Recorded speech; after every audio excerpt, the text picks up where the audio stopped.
Okay, people, have you seen the movie My 6,000 freaking pound life?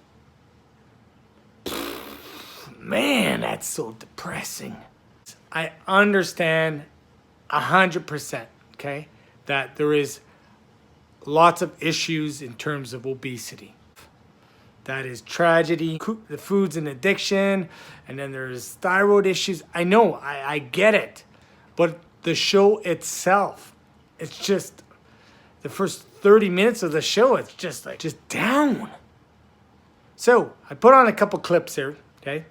Listen to it, okay? It's gonna bring you right down. It's just gonna make you feel like, wow, you know? Like, I didn't even watch the end of the show because I really don't know if they're actually gonna make it or not. Because a lot of the times they go to these operations, they don't make it.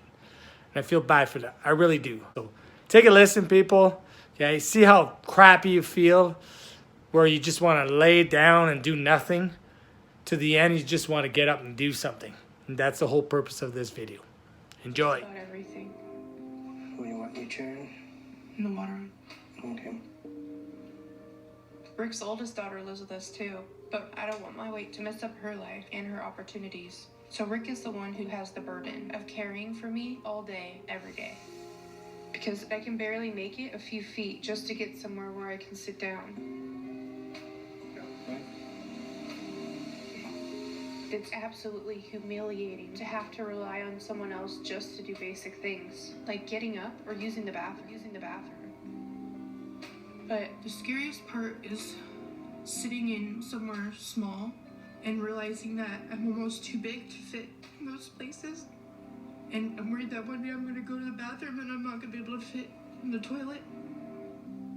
But I honestly did never think I'd be this big. I think I've even said to myself before that if I ever got that big, either I'd kill myself or it would never happen. Hey, babe? Yeah. I'm gonna need your help. Okay. Come on out. And I'm ashamed of having to have my husband help me wipe. I can't believe that I've let my weight destroy my life. And it's also putting a strain on my marriage.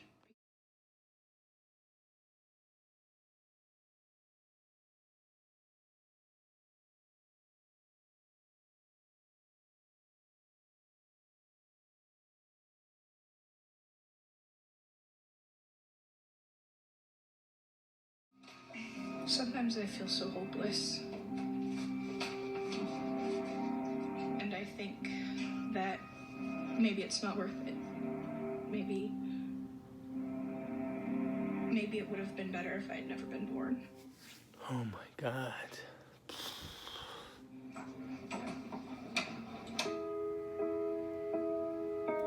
My relationship with food isn't healthy. I spend a lot of time of the day stressing, what am I going to eat? When do I get it? Oh, is it ready already? Yeah, it was ready a while ago. I didn't know that. Yeah, that's what we... I can't stand for more than 30 minutes, so most of my food is cooked for me by my family members. I probably eat 4 or 5 times a day. I can't face the reality of how many calories I eat, so I just don't keep track at all. There's anticipation before I eat, but it's not enjoyable. It's a feeling of desperation and sadness. Thank you, Dad. You're welcome, honey. So I hope yourself fast and chicken. I'll watch you. Food, it's a comfort, and it's helping me avoid reality. I have a lot of anxiety, and I don't like it, and I'm at peace while I eat. I don't have to think about the way I let those around me down if I'm eating. It's a distraction. Amber's anxiety is worrisome. Food helps calm her down to feel less anxious. Now the overeating has just spiraled out of control. She's lost her independence. She's pretty much housebound. I don't know how to help her. I feel like my parents see me as this failure, this mistake they can't fix. And for as long as I can remember, I've always felt that way. Just put me down. I'm feeling tired right now. Man. Am and my father didn't know why, so he would remind me every day how big I was getting. My mom knew what had happened and why I was so depressed and constantly running to food. She didn't know how to help, but she wanted to try something, so she got my stomach stapled when I was 17. What? After I had that surgery, I briefly lost weight. But it wasn't too long before I started gaining weight rapidly again. And I blew my staple line out from my stomach stapling surgery.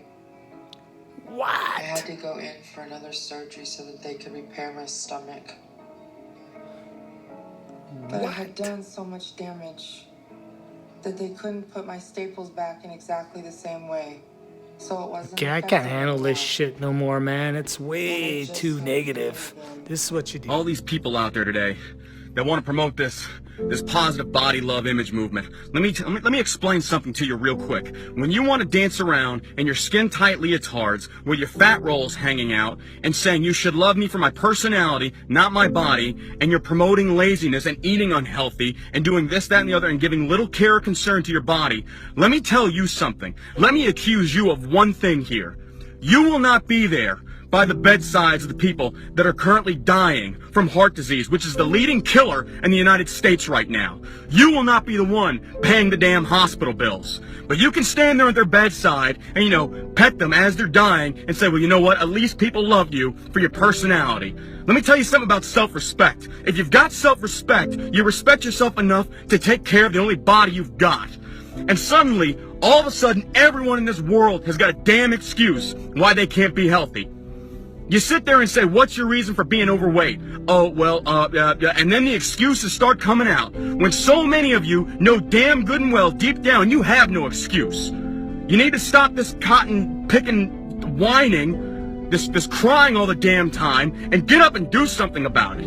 You think somebody's gonna sit there and say, hey, it's okay, go ahead and eat yourself to death, that actually cares about you? The people that don't care about you are gonna pat you on the back and say, go right ahead, go down that road that's gonna lead to freaking high blood pressure, high cholesterol, getting a limb cut off, doing this, that, and the other. You go right ahead and enable that. And I will sit here, and I don't give a fuck what society thinks. I will combat you day and night.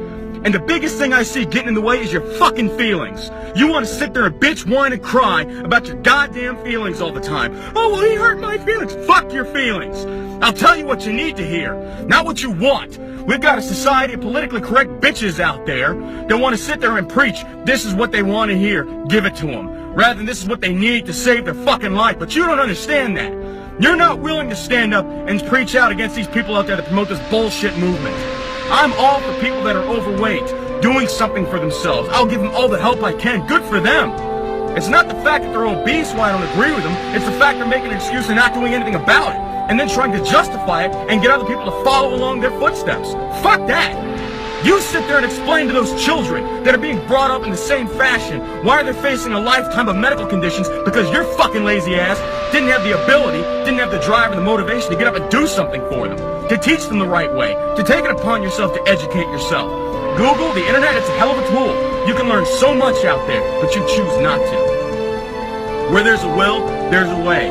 When you've got air in your lungs, then you have no excuse. It's just a matter of perspective.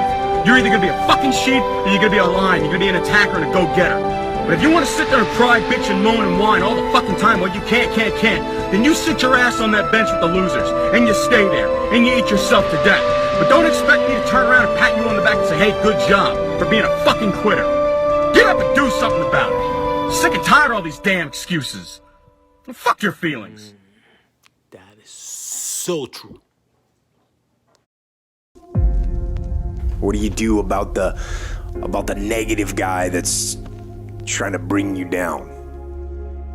Ignore and outperform every last one of them. While you're over there watching me and talking about me, I'm working hard. I'm taking things to the next level. You keep gossiping and I'll keep working. You keep talking smack and I'll keep working. You keep focusing on everything and everyone else and I'll keep working. And when you finally look around at where you are and where I'm at, you'll realize that you have nothing left to talk smack about. And you will lose, and I will win.